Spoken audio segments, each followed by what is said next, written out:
త్రిమూర్తి సాయిలోని ముఖ్య అంశాలు. అక్కలకోట మహారాజు దివ్య చరిత్ర. స్వామివారి కొన్ని రోజులు రాజభవనములో ఉన్నా ఎక్కువ కాలం చోళప్ప ఇంట్లోనే ఉన్నారు. చోళప్ప మనసులో స్వామి సమాధి అయిన తర్వాత తన ఇంట్లోనే స్వామివారి సమాధి ఉండాలని తలిచి ఇంట్లో ఒక చోట గొయ్యి తీసి ఉంచాడు. స్వామి ఒకరోజు ఆ గొయ్యిని చూసి ఇది ఏమిటి అని అడిగారు. చోళప్ప ఏమీ మాట్లాడలేకపోయాడు. స్వామి సర్వంతర్యామి కదా, ఈ గోతులో నిన్ను పెట్టి తర్వాత నేను వెడతాను అన్నారు. ఆ విధంగానే చోళప్ప స్వామి కంటే ముందరగానే స్వర్గస్థుడయ్యాడు. స్వామి కొన్ని రోజుల తర్వాత తాము సమాధి కాబోతున్న సూచనలు భక్తులకు ముందుగా తెలియచేశారు. ఏ విధంగా అంటే ఎవరైనా భక్తులు హారతి ఇస్తే ఆ హారతి పళ్ళాన్ని బోర్లించేవారు.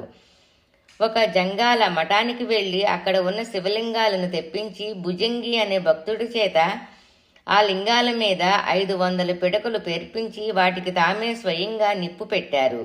ఆ మఠంలోని జంగాలంతా స్వామి చేస్తున్న పని చూసి స్వామిని వెళ్ళగొట్టాలని గోల చేశారు.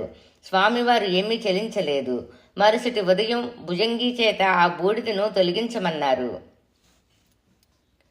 చూడగా ఆ లింగాలన్నీ మున్నపటి కంటే మంచి కాంతితో మెరిసిపోతున్నాయి.